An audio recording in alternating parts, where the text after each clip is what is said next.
What's up guys, Jake with DNT, coming at you with a special thermal review. Not too many of these that we get to do on the channel. Today we are looking at the DNT Optics Hydra HS325. Now this is a thermal optic. They were kind enough to send this out to us on loan, not to keep, but just to borrow. We do have to send it back after this video. Now this is the AGM TC19, not the 25. This is like the smaller, the clip-on version, not the bigger boy standalone. We did an actual review of the AGM TC25, the 384 one, a while back on the channel. That was actually sent out to us to borrow and test as well, so we had to send that one back. So I don't have that one to do a direct comparison with the Hydra HS325. But today we're going to go over all the specs and features of the Hydra HS325, give you our honest thoughts and impressions of it, which, spoiler alert, it's actually pretty freaking awesome, and also do the comparison with the Rattler TC19 so you can see sort of comparison how each one of them does. Now honestly, this isn't exactly a good one-to-one comparison because you're talking about this TC19 from AGM being typically a clip-on thermal, and you've got the Hydra, which is really more than just a clip-on. It's actually three different things. Let's see how she does. Now I'll be honest with you guys, I know there is a lot of stats and specs that go into a thermal, a lot more than I really have the autism for. So I'm not going to sit here and try to memorize and give you every single spec. Instead, I'm just going to put the specs. So there's the specs right there for you if you want to take a look at that.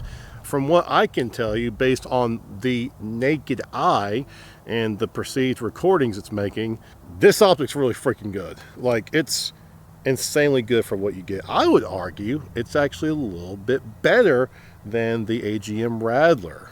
Now here's the deal, guys. I can hear you in the comments talking already. You're going to say, oh, but TNT with the TC19-256 has a different sensor than the TC25-34 that AGM makes with their two different Rattlers. You're correct. You are absolutely correct. You know, obviously the Hydra HS325 that we have here today, it has a bigger sensor than the TC19 that we also have readily available today. I am going to show you some comparison footage of the AGM 384 version from like 2 years ago that we filmed side by side with the well, the Hydra HS325 for you to compare for yourself. Different setting, different time of filming. One was night, one was day, but they are very, very comparable. Now, one thing about thermal that I've come to realize as I've done more research and had time to experience this thermal device is that I noticed that there is a significant difference between using thermal in daylight hours versus nighttime hours. A lot of you guys probably already know what I'm going to say, but I'm going to say it anyways. When you're using this device in daylight, and this goes for any thermal, not just this one, it's a lot harder to pick out those living creatures that you may come across that you're hunting or whatever. For example, I've got some turkey footage here from some random wild turkeys in my yard, in my neighborhood, and you will see that despite the fact that obviously they're living, breathing things, they're lit up, but so is a lot of the background and some of the streets and the forest around them. It's kind of hard to pick out the turkeys from all that noise in the background. That's just how it goes whenever you're using thermals in daylight versus at nighttime. If you look here, we got some footage of this random cat, same thermal device. You'll see that the cat very much stands out. Once you are in a cooler environment, things that are warm, things that are hot are going to stand out a lot more, as we've demonstrated here. That's not really anything against this particular thermal device. That's how thermal typically is. If some video clips look like there's a lot there contrast between the heat signature and the background, that's probably why. My original AGM Rattler review I did, the footage I'm using here that I'm showing you now, well, that was all footage that was taken at nighttime. So naturally, whoever's on the thermal stands out a lot more because it was in the middle of the night. Whereas me and Travis here, it's daylight hours, 68 degrees outside roughly, middle of the day, about 5 o'clock in the afternoon. And obviously Travis definitely stands out, but there's also a lot of other stuff that stands out in the background too that can convolute the clarity of what you're looking at. Whereas here's me at nighttime with the same exact thermal, you see I stand out much better compared to the background. The environment's cooler, the sun's gone down, so everything's had a chance to sort of cool off, not radiate that heat. So now I stand out a lot more. I just want to clarify that real quick in case you look at this, you're like, gee, that thermal doesn't look too great. That's probably what's going on. See, in my opinion, I would argue that based on what I'm seeing with the naked eye, and I'll show you some footage here, that the Hydra looks significantly better. And that's part of some of the built-in features that it has as well. The difference being the Hydra has got sort of a built-in enhancer to make your image look a little bit better. In fact, most of the footage I recorded was in the enhanced mode, where it does look a little bit more pixely, but it's got a little bit more contrast as well. For me, I think it looks the best. As I hinted at earlier, the TC19, the little rattler that we have here today, that's typically going to be your clip-on thermal that goes in front of your scope. Whereas the other rattler that we did a review on, the bigger boy, that's usually going to be a standalone scope, and you don't need to put it in front of another scope or something. Neither one of those is also touted as being able to be a handheld as well. Now, the thing about the Hydra is it can do all three. It can be a standalone scope, it can also be a handheld, but it can also be a clip-on as well, so that it basically augments your original scope. And today, I want to show you here real quickly what it looks like under clip-on mode. And as you can see here, it looks quite nice. It's got what they call one-shot zeroing, where essentially when you zero it, you take one shot like you normally would, freeze the image, and then adjust the camera, not really the optic, but the actual whole field of view shifts to make it so that it lines up with your bullet holes. Very unique. In fact, they've got a tutorial on how to do that as well, because it's kind of like opposite of when you normally zero scope. Now, of course, this thing is going to be IP67 waterproof. It's recoil rated to handle anything up to a 50 BMG. Ideally, you're going to use this particular thermal device to hunt anything from 100 to 300 yards. At the TN Tactical range, we can hit stuff as far as 120 yards, because that's where my furthest steel target is. There's also an app that you can use to connect through Wi-Fi to the thermal device. And that app allows you to live stream your actual thermal footage on your phone, and it also makes it just a little bit easier to download images and videos and stuff that you've recorded as well. And that's another thing, of course, you can actually record your footage and take pictures as well. Now, as far as battery goes, the cool thing about this is it uses a rechargeable 18650 battery. I love those type of rechargeable batteries because I use them in a lot of my cloud defensive lights as well. That battery will last up to about 4.5 hours, and it also does support a USB-C external power source as well. You can actually use that to actually pull the images and videos off of the actual thermal device if you don't want to download the app. There is one gripe that I have with it, and that's that it doesn't come with a QD mount. You do have to mount the 3 or 4 screws for it to actually sit on your rifle. I do wish they had a QD mount that came with it, but they do recommend the ADM QD mount. With the AI resolution algorithm boosting thing, essentially the 384 like this one has is going to look more like a 640, and I can tell you just based on my experience, I definitely think that is true. Now, as far as different magnification levels go, it does have a base magnification of 2x, but it goes also to 3x, 4x, 6x, and 8x. It features a lot of the common thermal modes. It's got your white hot, it's got your black hot, it also has red hot and an iron mode. It's kind of weird, but I personally like to use either white hot or black hot when I'm using this, and that's kind of, again, why most of my footage is filmed such a way. I did do a comparison. I had this thing out for testing and evaluation, and I did stand out there in front of it about 25 yards away because I wanted to show you a comparison of the quality you can expect with this optic versus the TC19. From what I can tell, it looks really freaking good, like insanely good. All right, so I wanted to kind of go through this part here with you guys real quickly because I really do like this thermal a lot. I mean, I was really impressed with it. Obviously, we already took out here and shot it quite a bit with it as a clip-on, but I kind of want to show you as well just kind of what it looks like inside the menu screen here just real quickly, as well as show you what it looks like now that we've got Travis out here with me to actually show you what it looks like if you're using this. Because there are a couple things you need to think about too. So right now I've got this in the regular optic mode. So right now it's in the regular optic mode. You can use it as an optic. It's got bullet drop compensation there. It's got everything you pretty much would need. If I go into the menu here, you'll see here you've got a lot of different options. You've got clip-on mode. If you hit that, it'll actually switch to this mode where suddenly the me's more centered, and it's a little bit more easier to see it if you're looking through like a scope or something. You've got connections, so if you like connect it through Wi-Fi, you can. You can also use this for clip-on zeroing, which I've already shown you already. You've got manual mode, or you can choose between manual mode or auto mode, where essentially in the recoil activated mode, if it senses like bullet recoil, it's going to automatically start turning on for you. For now, I'm going to keep this on manual mode. You've also got image super resolution, and what happens is I'll have to go back into the regular thermal mode, but if I go in regular thermal mode, you'll notice here if I start zooming in, it picks up on clarity, and then I can zoom in, and when I zoom in here, you notice that the pixels, like the white and the black, the contrast is really cranked up, and that's what they call their super resolution. Now I can still focus this with the front cap here to kind of fine tune it, but that gives you their what they call their super resolution. So we're at 6x right now, and if I click one more, we're at 8x. So this is the thing where it's like an AI boosted algorithm thing that allows you to get more clarity out of your sensor that they give you. Okay?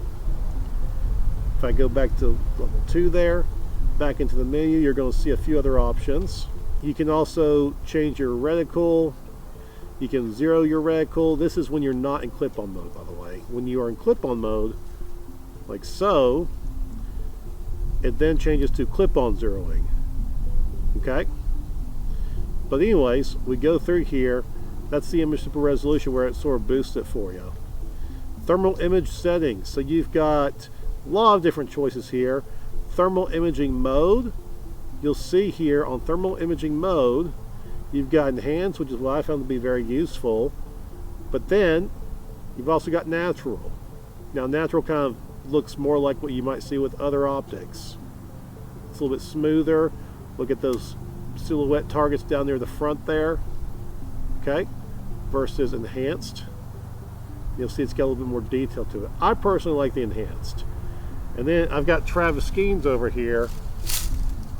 Now Travis is extra hot, right? Can you walk back to those fallen trees for me for a second? So Travis here, again, we're in the enhanced mode, right? Now watch what happens to Travis when I go into the highlight mode.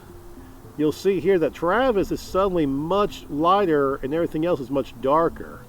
If I scroll away from him, you'll see that things kind of line up just a little bit, looking for the hottest spot there. When I go back to him, it makes him sort of be the highlight, if you will. So right now though, there's enhanced, and if you want to see what he looks like in natural, so it's a little bit more smoothed out. Again, I just like the enhanced mode. Of course, you can manually nuke it yourself, which it'll automatically do for you. You don't need to mess with that. Palettes. You've got white hot. You've got black hot. You've got the, what do you call it, red hot and iron hot. All good for different purposes.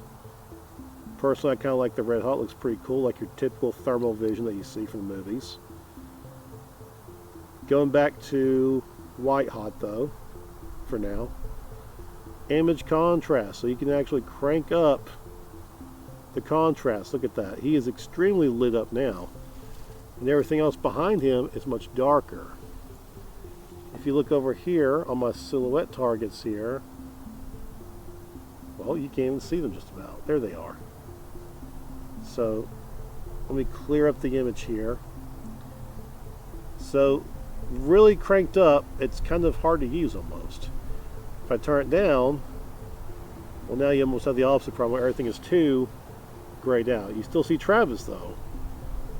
So I think 3 or maybe 4, if you want to go wild with it, might be the best way to go. 4 is actually not bad either. I might keep it like that for the rest of this. Well, yeah, 4 is pretty good. But moving on, image brightness. You can adjust the brightness of the actual image itself. See, now Travis is extremely lit up. Of course, if I turn it down, It tones him down a lot. You can make out more detail on his shirt and stuff. It's not overblown versus the level 4 here. Now what's the difference between image brightness and image contrast? You can lower the image contrast here, but the overall image seems to be still bright. So I set that to 3, and you'll see overall everything becomes brighter. Image sharpness, very important, right? If I crank this up, well, now suddenly everything looks much grainier. So just something to think about. Hotspot tracking. You can track the hottest spot. You'll see Travis's mouth there. It's put like a little dot. It's kind of going around all over the place, but for the most part, Travis's mouth seems to be the hottest spot there. Open your mouth, Travis. Oh yeah. See, it picks that up. It's the hottest spot, his bottom lip there. And then last but not least, you've got some functions. You can actually put on a gyroscope. So that way with the gyroscope on, yeah, so with my gyroscope there, you can see sort of my incline, decline, all that. So that's very nice to have that built in. Out here is broad daylight, right? So it's kind of hard to pick out stuff. But even with it being broad daylight, if Travis goes and walks this way, Travis walk that way, you'll see that everything will automatically adjust. When he steps in the frame, the targets in the back get suddenly hotter. And then when he steps out of frame, everything lightens up a bit. So that's one thing to take into account there. You can still see him very easily sneaking through the woods there. And again, this is like 69, 68 degree weather outside. So very good clarity considering that's a sunny day, bright and sunny day. You're really still able to use it. I know a lot of times when it's really hot outside, thermals tend to not work so well. A lot of times thermals are mostly used in either colder climates or at nighttime when everything kind of cools off naturally anyways. Now the thing about this particular optic that I don't like about, there is one thing I don't like about this optic, and that is when you are in clip-on mode, you cannot adjust the magnification. That's a pretty big deal because a lot of these clip-ons that are available out there, you can adjust the magnification of the thermal. They instead expect you to use your scope magnification, your manual analog magnification to zoom in on the screen. And as you guys know, a lot of times when you do that, well, it gets really pixely. In fact, DNT even says themselves that you shouldn't really use anything more than a 4x scope or 4x magnification with this particular optic. That's kind of disappointing. I don't like that. I don't know if it's some kind of like limitation due to the software and the AI stuff going on in here. I have no idea, but I do wish they let you zoom in with the thermal in clip-on mode. Otherwise, you're going to be kind of stuck at like 4x at the most. Granted, this is 2x, so if you zoom in at 4x, it gives you 8x. Not the worst magnification in the world, but still, you could possibly get more if they just allowed you to zoom in with the thermal in clip-on mode. Now, here's the thing that's really good, though, about this thermal. The price. Now, there's a few different prices. I did look on their website and it comes at like $16.99, but it's discounted at $13.99. Is that like a forever discount and they just say it's $16.99 but they always sell it for $13.99? I don't know, couldn't tell you that, but what I can tell you is that I did also find it on Amazon for $11.99. I know Amazon's a little bit scary. A lot of times you see like fake stuff on Amazon, so keep that in mind as well with that lower price on Amazon.